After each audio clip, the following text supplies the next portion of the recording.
Hey folks, Danny Rosa here with my 1985 Oldsmobile Delta 88. This thing's pretty big. Got to back up here to get the whole thing in there. She's in pretty good shape. She's not perfect, but 74,000 miles on it. Running really nice. I got some rust there on the fenders. I bought some fenders for it. And she's going to be looking pretty good pretty soon. Looks pretty good now.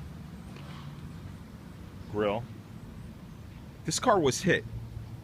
See here where it hit something. Got a little black guy there. See the bumper here is pushed in versus over there. But other than that, look at that. And that front end just says, hey, you know, I'm taking care of business.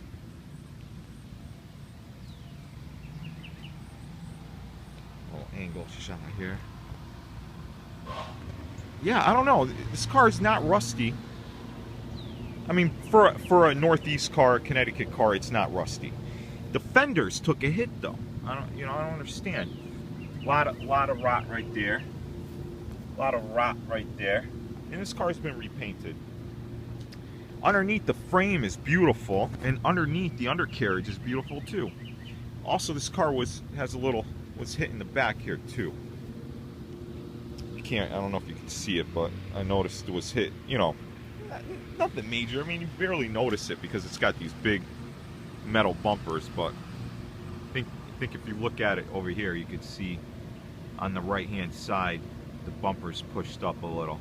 So maybe they backed into something. I think more likely they backed into something. Maybe they you know, had a cocktail in one hand and were backing up and weren't paying attention and hit something. But other than that, for a car that was made in 1985, she's in good shape. Interior's okay. You know, the door cards on these, I call these the door cards. Really good stuff. Fit nice and tight. I got a 1995 Buick Roadmaster, which is a B-body. This is also a B-body. And the door cards aren't as nice. The dash is a lot nicer in the newer cars, in the later cars, but the door cards are not. They're cheaper. One thing that I did do on this car is the door seal, especially on this side, was so bad. I ordered some new door seals. Put it on. First time I ever did a door seal. It came out pretty nice, and what a difference it makes. Even though the door's all, you know, all junky and dirty, it really just makes the door just look nice. And it seals it up nice and quiet. I'm missing this wood grain part, so I was at a boneyard and there was a station wagon that had this beige one. I don't know, I just put it on there. You can see that's the original. Still needs a good deep cleaning. The seats, when I got this car, were not working, the power seats. All it was a coupler. There's like this little coupler I ordered off of eBay. Now I got the power seats all working. You know, when I got this car, the seat was so far up, you know, my chest was touching that steering wheel. And the interior is really nice. Very comfortable. I got my kids' seats back there. And this car actually could sit 6 people, a 2-door coupe, 6 people. Because you got the bench seat. And then you got, you know, you could put 3 people in the back comfortably. This car is big. When I got this car, the headliner was really bad. There was no headliner. It was just the foam, and it was all falling on you. My kids wanted to ride in the car. It was all falling in their face. And I did it myself. I got this from eBay. It was a perfect color match as far as I'm concerned, and I did a pretty good job. I mean, I got a wrinkle here, you know, and I still got to put the sun visors on, but I don't know, I kind of like the clean look. You know, I don't have the hooks up yet, but I kind of like that clean look. So new headliner, I'm kind of proud of myself. I go to the recycling yards or the junk yards or the bone yards. You know, some guys go play golf. I go look for junk cars. You know, like, and look what I scored. I scored an Alpine 7269 shaft radio.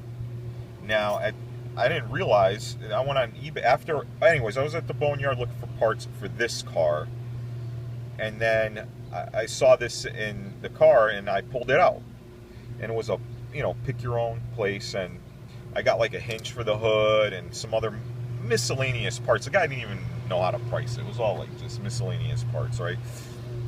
And he just, you know, I had it in a box, and this radio's in there, and he goes, just give me 20 bucks for everything, which this thing on eBay is going for like almost 200 bucks. I seen it going for, and this thing works perfect, and I love it. It's got RCA outputs and everything, so if you wanted to hook up an amp, and it sounds pretty cool.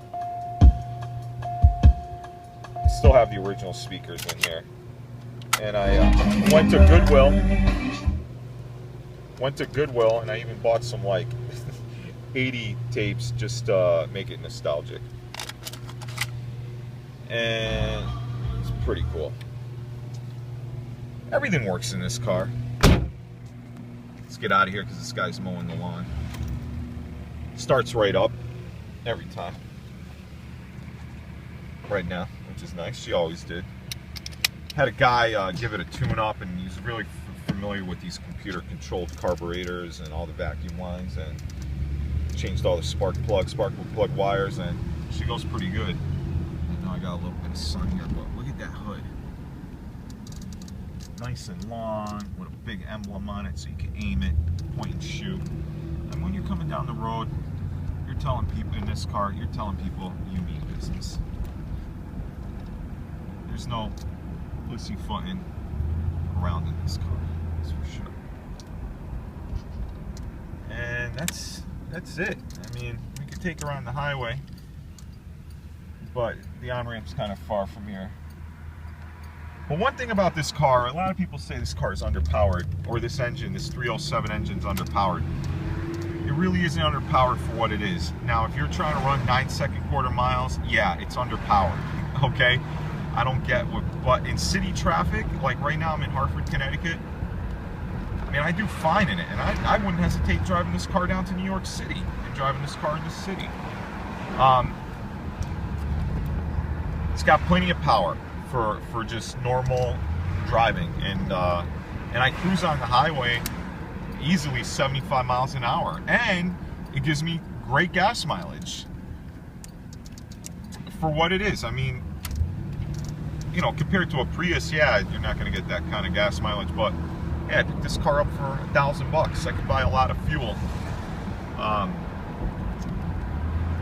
in this car. I kept all the smog equipment.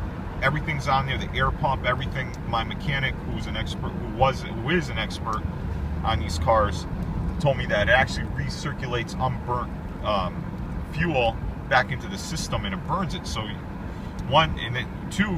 two things that does, two benefits, is that it makes the emissions cleaner that's coming out of this car. Plus, it increases your miles per gallon because you're burning fuel that you normally would have wasted. So, yeah, I think that's great. And one thing about this Oldsmobile 307 is it's a very smooth.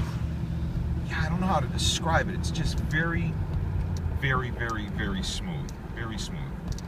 And I was hesitant on carbureted cars. I've only driven fuel injected cars. I'm 39, so all the cars I've driven were fuel injected. So I don't have much experience with carbureted cars, but I don't know. This car starts right up. You do have to pump the gas pedal, you know, to pump fuel into the carburetor. But so far she starts up really good. It'd be interesting to see how she does in the winter. But yeah, my 1985 Oldsmobile Delta 88, 74,721 miles on her currently. And driving into the sun. Alright folks, thanks for watching my videos, and you know, keep these clunkers on the road, you know.